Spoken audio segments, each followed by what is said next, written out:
afternoon, everyone. Wow, this is hot today. That's awesome. My name is George Lorigan, and I'm honored and both humbled to be acting as your president this year. With the following Rotarians, please come forward. Reese, I need someone to substitute for Rod because he had to go to, his wife's in the hospital, and Jeff Carpich. Who we miss? There's Mike. Jeff's coming. We need one more person.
But all those projects will help our speaker get more finances to help build roads and better service.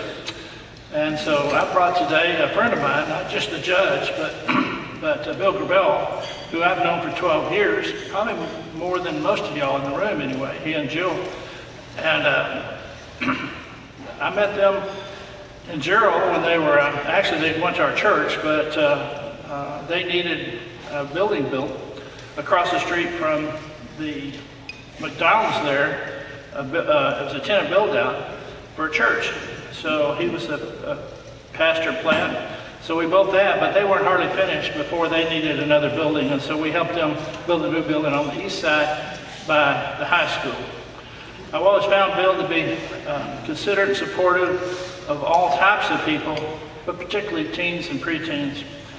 I appreciate his gift of leadership and his positive vision for our county, and I want y'all to welcome my friend, Bill Gravell.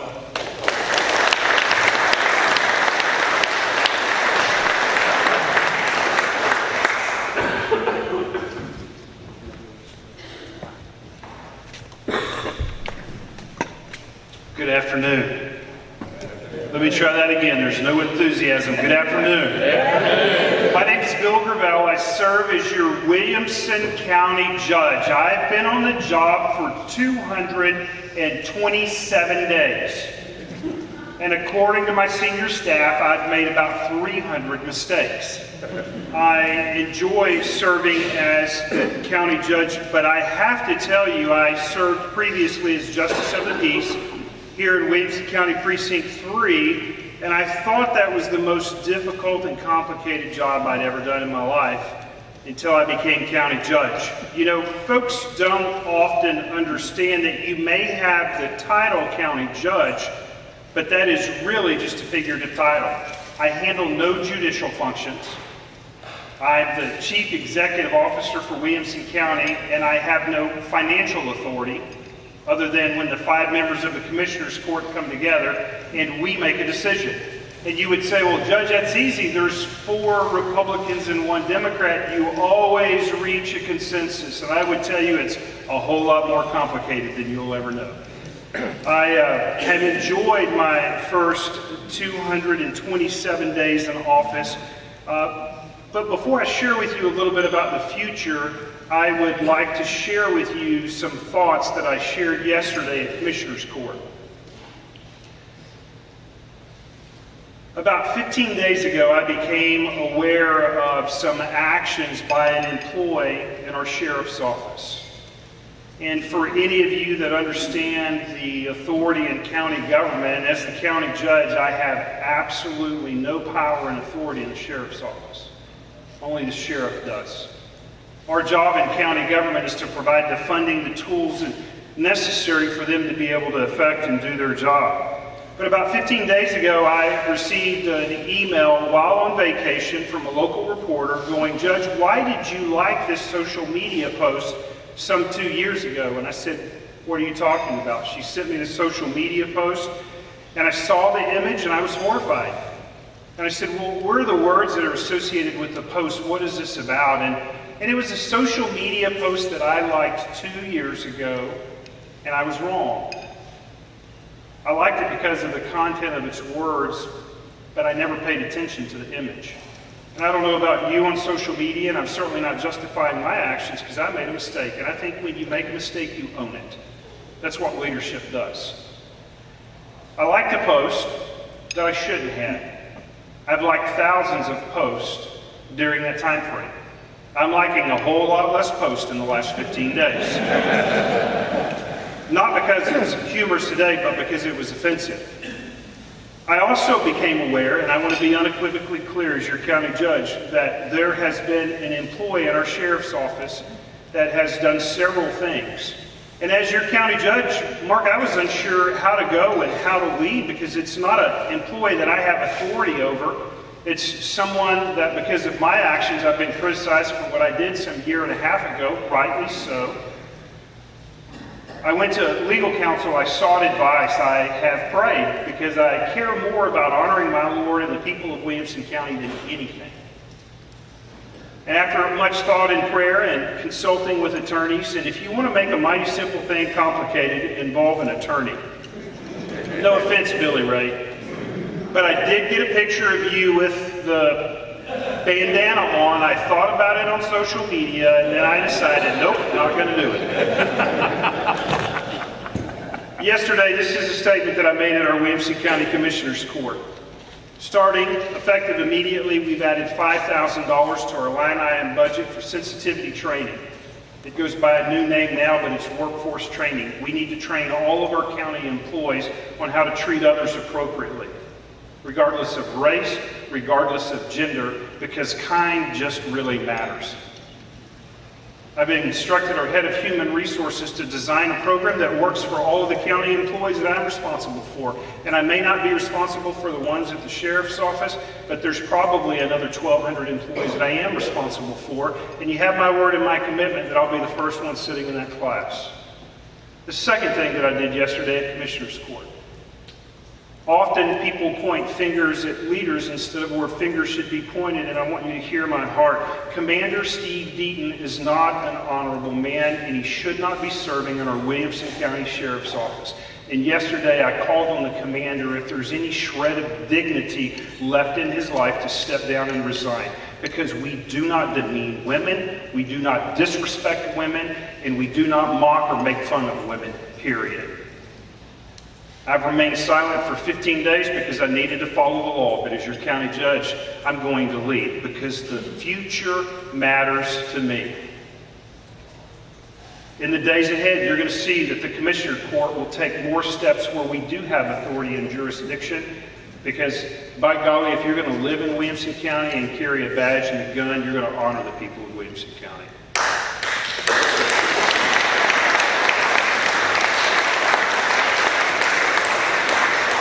Now, I had to say that because the newspaper, there were three people that came to Commissioners Court this last week and asked for my resignation. My commitment to you is I'm not resigning from public office. I'm going to stand up and lead, and I hope you'll walk with me as we walk through complicated matters like this.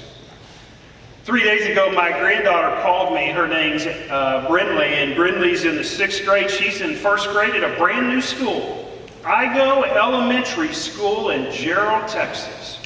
It's the second and a half, I guess, 2 elementary schools at intermediate school. And she called me and she said, "Papa, you won't believe it. I got to meet my teacher today." And I said, "How was it?" She said, "Papa, it was cool. I rode on the first elevator ever in Gerald, Texas."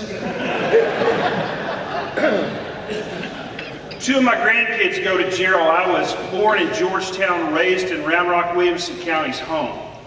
I think by the hand of God and a few people that voted for me, I'm now your county judge. And for whatever it is, for the time that God's allowed, I'm the one that is leading where we go in the future. Now, I joke a little about Gerald, and Randy talked some about the church that I pastored back in the day when we first met. Would you be surprised if I told you that the #1 home building community in Central Texas is Sonterra up in the Gerald community? Would you be surprised if I told you the #1 home builder in Texas was in the Gerald community? Would you be surprised if I told you the #9 home building group in America for the last 18 months has been in Gerald, Texas? Now, let me give you some numbers that will really impress you. A few weeks ago, I had the opportunity to speak for the Home Builders Association of Central Texas, and they had the Hays County judge and the Williamson County judge and the Travis County judge, or a representative from Travis County was there, and they had us up there. And like always, we're deferential and respectful, are we not? I knew that I would go up and play, my little role on the side of the Travis County judge, but it was a little different this time. They took Williamson County from being on the side to being in the center. The #1 building county in Texas is Williamson County, Texas. Last year, our appraisal district added 7,514 new homes to the appraisal roll. And you're going, "Why did my taxes go up?" Your taxes did not go up. Their appraisal of your property went up. I just want to clarify that. If you want to shoot arrows, go the other direction, not this direction. Was that good deflection? That was good, right? 7,514 new homes in 1 year in Williamson County, Texas. There were 11 apartment complexes with an average size of 132 units that was added to the roll in this past year. I was at the Home Builder Association luncheon and I was speaking, and you know, if I can just say this without arrogance, but well, some cockiness, I was really proud that we were the center of attention. Because I'm kind of tired on occasion playing second fiddle to somebody in the South. Not a bad county. It's just not Williamson County, right? And it was kind of neat at the Home Builders Association, but while I was there, I was talking about a guy that's become somebody that I deeply respect. He's a home builder in our area. His name is Ed Horn. Ed Horn wasn't there. He builds a little project called Santa Rita Ranch. After it was over with, I called and said, Ed, why weren't you there? They just said, you're the second fastest home builder going on in Texas, and you weren't there. I said, I was the guest speaker. Why weren't you there? And he said, well, Judge, I had a chance to sell 38 lots, and that was a whole lot more important than hearing you. The number 3 home builder in Central Texas, do you know where it is? You're going to be surprised. It's a little community called Sun City in a little city called Georgetown, Texas. Those 3 developments are within the top 25 of growth in America in the last 18 months. That's your Williamson County. Now, I don't know if you're like you or if you're like me, but I go, well, growth is okay, but is it really good? Right? And I don't know the answer to that. But what I do know is this, is that the values that you have and the values that I have, when people come to our community, we have to maintain those values. And when those values are questioned, we have to make a course correction, don't we? I want our community, when people come here, my granddaughter Brindley, I want my granddaughter someday, when she walks through that Williamson County Courthouse and she sees that picture of me hanging in the rotunda, the picture, not me hanging in the rotunda, but the picture, I want her to say, there is my pawpaw, a man who tried to make a difference. A few weeks before I was sworn into office, we went to my favorite place on the courthouse square. I know for some of you it's Mesquite Creek Outfitters. I see you over there often, you know, through my window. But my favorite place on the courthouse square is the place that sells toys. In the back of it's an ice cream shop. And Tim, they are expensive toys.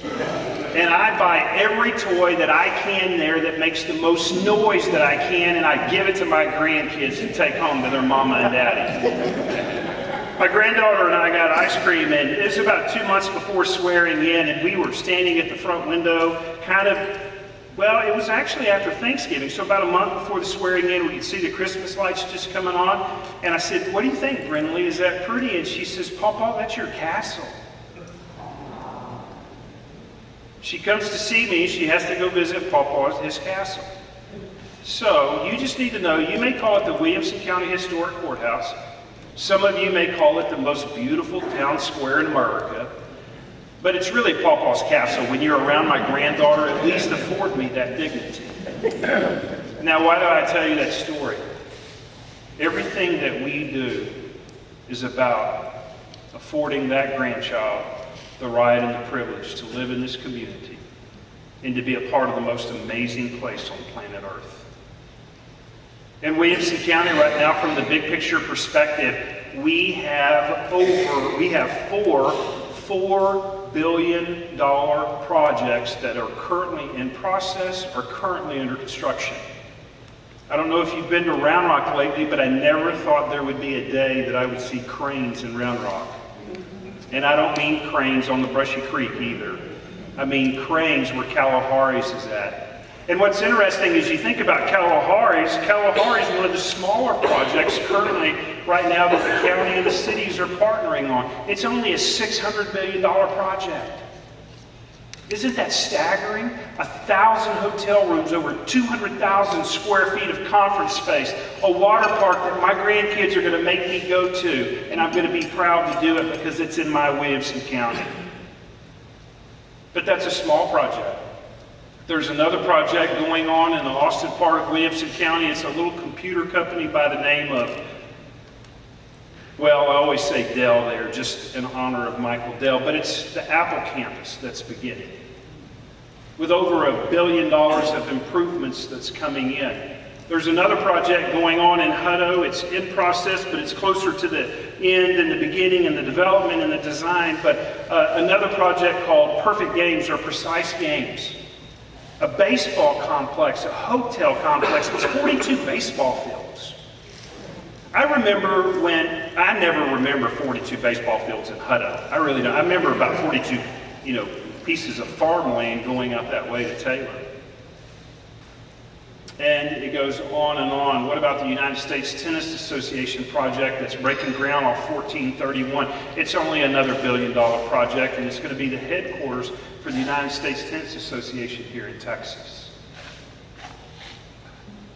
So what have I done in the last 227 days?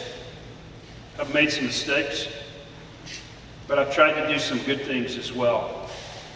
Recently, our Commissioners Court finished a bond proposal package that we're making all of you aware of, and making all of you, or you all, will have an opportunity to vote on that bond package this fall. It's about $450 million. It involves about $420 million in road projects and projects around Georgetown that will be important. The continuation of the Southwest Bypass, the Interloop, the continuation of the expansion of Ronald Reagan Boulevard from Sun City to 195. We call it the Sun City Safety Corridor projects, and several other projects. The great news is that you as residents will get to decide this November if it's the path you want to go. And I want to encourage you, and by law you need to understand this, I can't advocate for the package or against the package. I can only provide you information about the package. But our Commissioners Court's done some heavy lifting. Yesterday was our first budget workshop, and we are very near to complete your county budget. Do you know what your county budget is for road and bridge, operation and maintenance and debt service? It's only $390 million a year. We only have 1,888 county employees, and many of them I don't have authority over. Right? We only have 68 buildings. We only have 1,200 vehicles, and we wreck one about a week. It adds stress to my life. But we have a lot of stuff, and we have a lot of things, but when we forget the core value of what we're about and what it's for and who we're doing this for, we've missed something. The biggest concern at my home is, baby, when is the Aldi's going to be completed? I don't know. I'm just a county judge. I don't even know who Aldi is. You will when it opens, trust me. So I want to take a few questions today. I apologize in the beginning for making a public statement political in your club, but I think it's important to understand that your county judge is a person of character, and sometimes you have to stand up and make tough calls. All right, so I'll take a few questions, and I'll try to answer them if I can. Yes, sir. How do you anticipate what happens after you're gone? The perspective that you guys have in managing the road. How do you approach that strategically and take care of your successor? You know, the question was really, what's the succession plan? And what are we doing for that next generation? I have to tell you, as county judge, I think it's really important that we in county and state leadership pour into local leadership. Generally, your elected officials pop up from service organizations, right? Or they pop up from the school board or the city council. I don't know why anybody would want to be on the school board. It is the most complicated job there is, with the lowest pay there is, and the most complaints you can ever have, right? But if you could show me a wonderful person serving on the school board, I can show you somebody who's really amazing at the next level. Where's she at? She left. She walked out, didn't she? You cannot quit now. Get back in here. So we have to do planning that way. In fact, in Williamson County government, not only do we need senior leadership, but we need good administrative leadership for different shops. We're working on a plan right now creating something we're calling Wilco University, which is a leadership school that is internal for our county employees. Pick about 24 a year and help rise them to the next level. Great question. I know you've got a lot on your plate. What keeps you up at night?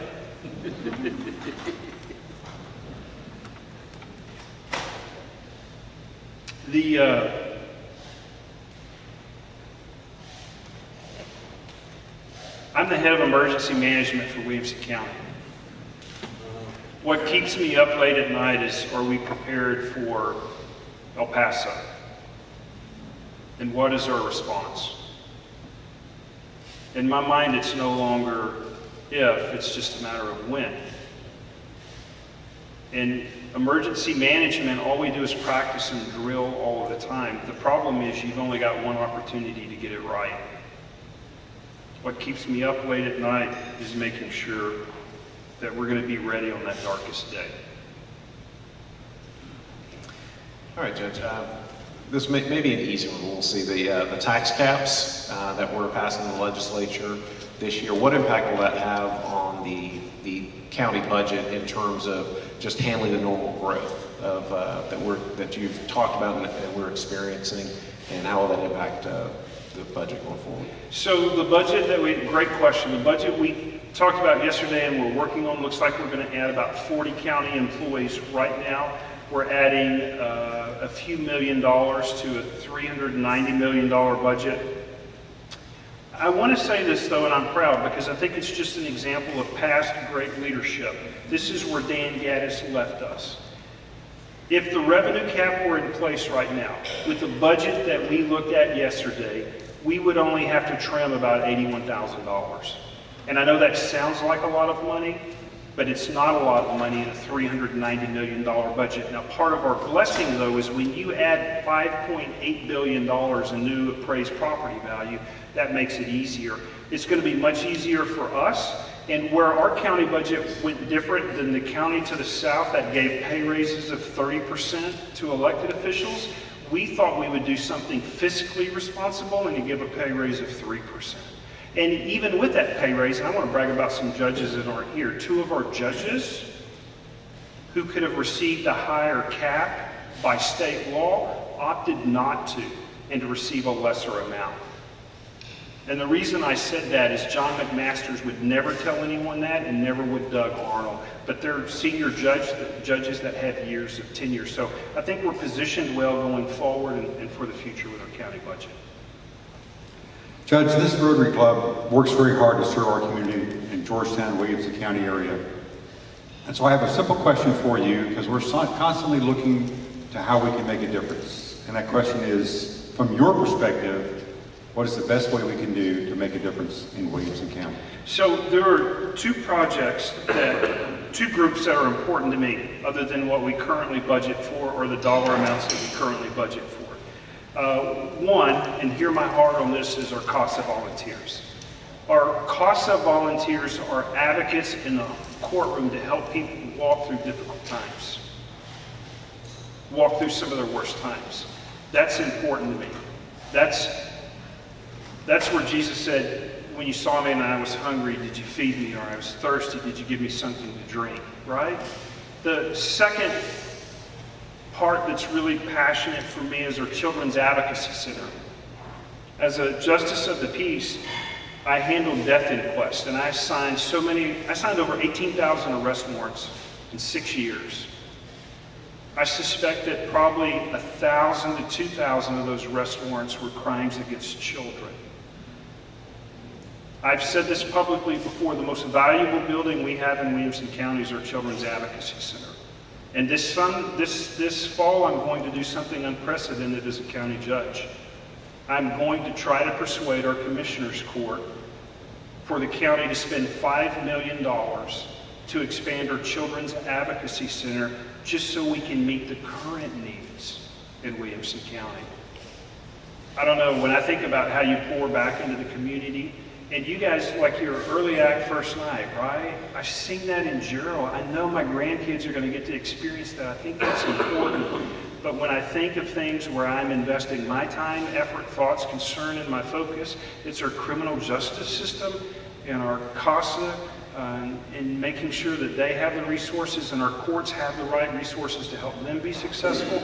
and with our Children's Advocacy Center. Can I be political just for a moment? If I take a leap of faith and try to lead the court to spend $5 million on the expansion to the Children's Advocacy Center, would you consider helping me get that done? It's your tax dollars.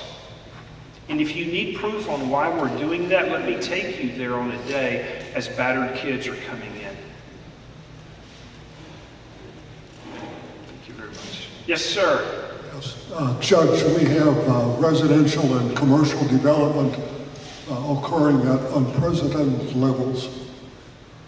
But we live in Texas, and we're going to have another 5 or 7 year drought. Yes, sir. Will we have adequate water to supply all of this development and be able to take care of the new people who come in? The answer to your question, in my opinion, is no. I was just in a meeting 2 days ago with our County Commissioner Valerie Covey, the County Judge of Bell County, and County Commissioner of Bell County. Water is not just a Williamson County issue or a part of a Williamson County issue, it is a regional issue. The answer to your question is yes in Georgetown, because they have water rights and future water rights, right?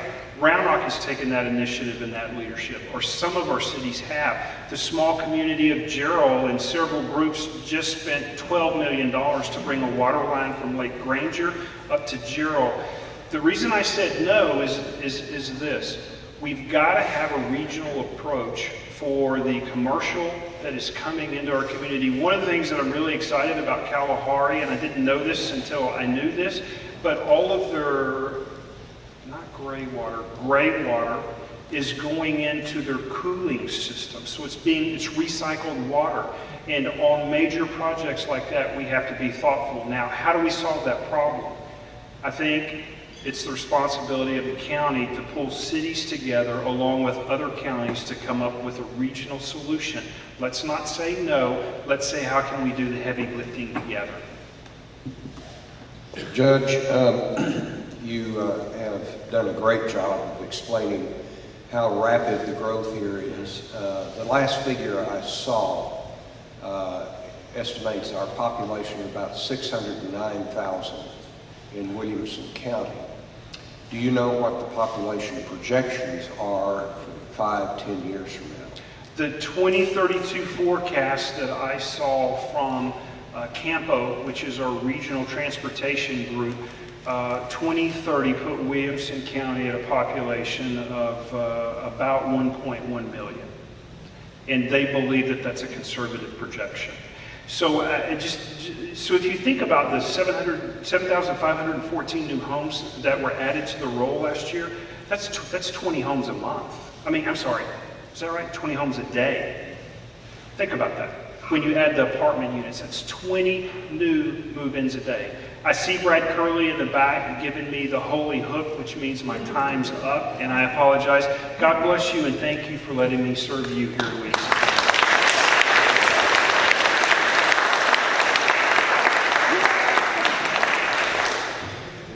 I'm so glad to hear that the kids are important to you, because they're also very important to this club. Over half of all the money that we raise and give goes to kids. We also have a book here for you to sign. This is going to go over to Pearl Elementary School. There it is right there. I don't know if that one works. I'll try it. I'll get a good. There's one on my desk. Any other announcements for the good of Rotary? Does somebody have a good pen?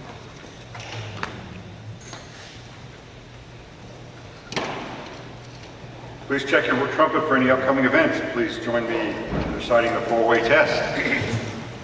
First, Is it true? second, Is it fair to all concerned? third, Will it build goodwill and better friendships? and fourth. Will it be beneficial to all concerned? We are adjourned. Good job.